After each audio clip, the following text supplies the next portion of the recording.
ভাবুন তো সময়টা ১৯ শতকের ভারত। পৃথিবীটা তখন নানা ভাগে বিভক্ত, কিন্তু তার মধ্যেই একটা আধ্যাত্মিক জাগরণের ঢেউ বইছিল। আর ঠিক সেই সময়েই দেখা হয়েছিল এমন দুজনের, যাদের যুগলবন্দি ভারতের আধ্যাত্মিক ইতিহাসকে চিরদিনের মতো বদলে দিতে চলেছিল। আমাদের এই পুরো গল্পের শুরুটা কিন্তু এক তরুণের করা খুব সহজ কিন্তু ভীষণ গভীর একটা প্রশ্ন দিয়ে। ইনি গদাধর, যাকে আমরা পরে শ্রীরামকৃষ্ণ নামে চিনব।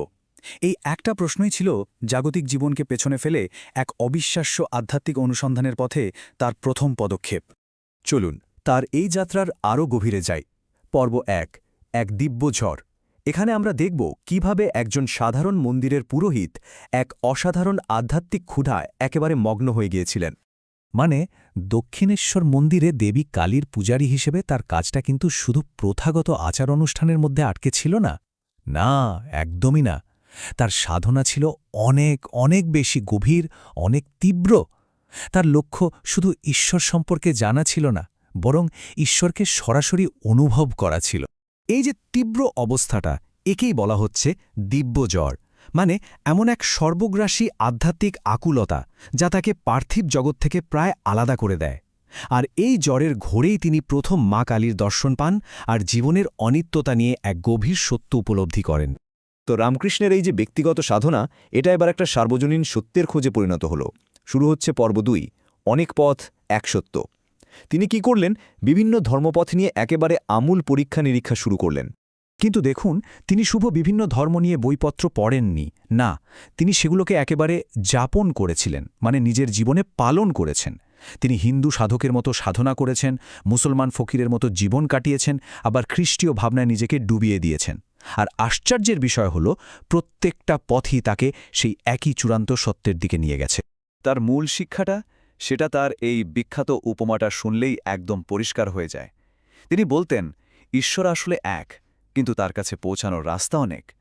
বিভিন্ন ধর্ম হল একই সত্যের নানা রূপ, যা ভিন্ন ভিন্ন মানুষের রুচি আর প্রকৃতি অনুযায়ী তৈরি করা হয়েছে। তার এই উপলব্ধিটা ছিল সত্যি বলতে একেবারে বৈপ্লবিক। এমন একটা যুগে যখন ধর্ম নিয়ে বিভেদ চরমে, তখন তার এই সম্প্রীতির বার্তাটা ছিল প্রায় অকল্পনীয়। যেমন সব নদী শেষে গিয়ে এক সাগরেই মেশে, ঠিক তেমনি সব পথও সেই এক ঈশ্বরের দিকেই নিয়ে যায়। কিন্তু এত বড় একটা যুগান্তকারী বার্তা, এটা প্রচার করার জন্য তো একজন যোগ্য দূতের প্রয়োজন, তাই না? আর ঠিক এখানেই আমাদের গল্পে আসছেন দ্বিতীয় প্রধান চরিত্র, যিনি রামকৃষ্ণের এই জ্ঞানকে পৌঁছে দেবেন গোটা বিশ্বের দরবারে। পর্ব ৩, সাধক ও বুদ্ধিজীবী।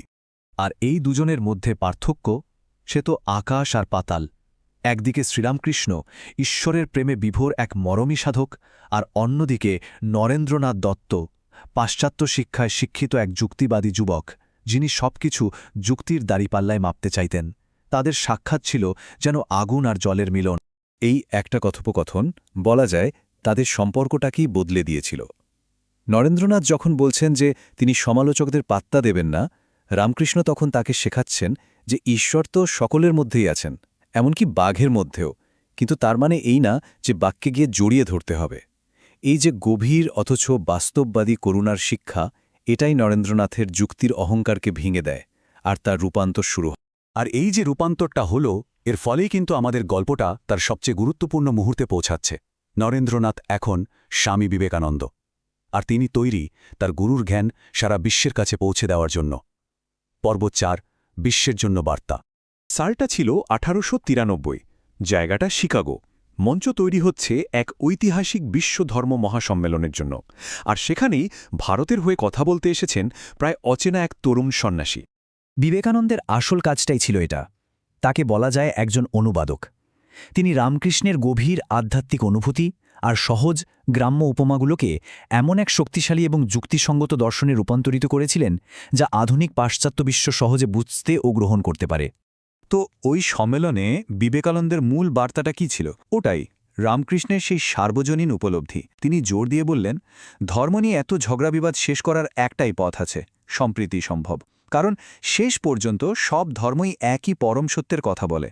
আচ্ছা, শিকাগোর মঞ্চে তো এই বার্তাটা দেওয়া হলো, কিন্তু তারপর এই দর্শনটা কিভাবে কাজে পরিণত হলো? আমাদের শেষ পর্বে আমরা দেখব এই সাধক আর তার দূতের যুগলবন্দির চিরস্থায়ী প্রভাবটা ঠিক কী। পর্ব ৫, সেবার উত্তরাধিকার। বিবেকানন্দ খুব ভালো করে জানতেন যে দর্শনকে যদি কাজে পরিণত না করা যায় তাহলে সেটা অর্থহীন হয়ে পড়ে। ঠিক এই ভাবনা থেকেই তিনি প্রতিষ্ঠা করলেন রামকৃষ্ণ মিশন। এর মূল কথা ছিল শিবজ্ঞানে জীব সেবা, অর্থাৎ প্রত্যেকটা জীবের মধ্যেই ঈশ্বরকে দেখা এবং তার সেবা করা। এভাবেই তার গুরুর শিক্ষা এক জীবন্ত কর্মযোগী প্রতিষ্ঠানে পরিণত হল। তাহলে যদি এক কথায় বলতে হয় বিবেকানন্দের উত্তরাধিকারটা কি, তিনি শুধু রামকৃষ্ণের শিক্ষাকে একটা প্রাতিষ্ঠানিক রূপ দেননি, তিনি ধর্মীয় উদারতাকে আধুনিক হিন্দু ধর্মের আসল নির্যাস হিসেবে গোটা বিশ্বের সামনে তুলে ধরেছেন, আর সেবা ও আধ্যাত্মিকতার এমন এক জীবন্ত কাঠামো তৈরি করেছেন যা আজও বিশ্বজুড়ে সম্প্রীতির বার্তা নিয়ে চলেছে। আর এখানেই কিন্তু লুকিয়ে আছে এই গল্পের আসল ম্যাজিকটা, আসল শক্তিটা। ভাবুন একবার, একজন সাধারণ মন্দিরের পুরোহিতের একেবারে ব্যক্তিগত গভীর উপলব্ধি, তারই এক অসাধারণ শিষ্যের হাত ধরে একটা বিশ্বজনীন দর্শনে বদলে গেল। এমন এক দর্শন যা আজও লক্ষ লক্ষ মানুষকে পথ দেখাচ্ছে। আমরা শেষ করছি একটা প্রশ্ন দিয়ে। আচ্ছা, যদি রামকৃষ্ণের কথাই সত্যি হয় যে একটাই পরম সত্যে পৌঁছানোর অনেক রাস্তা আছে, তাহলে আজকের এই এত বিভেদ, এত হানাহানিতে ভরা পৃথিবীতে দাঁড়িয়ে এই বার্তাটার গুরুত্ব ঠিক কতটা?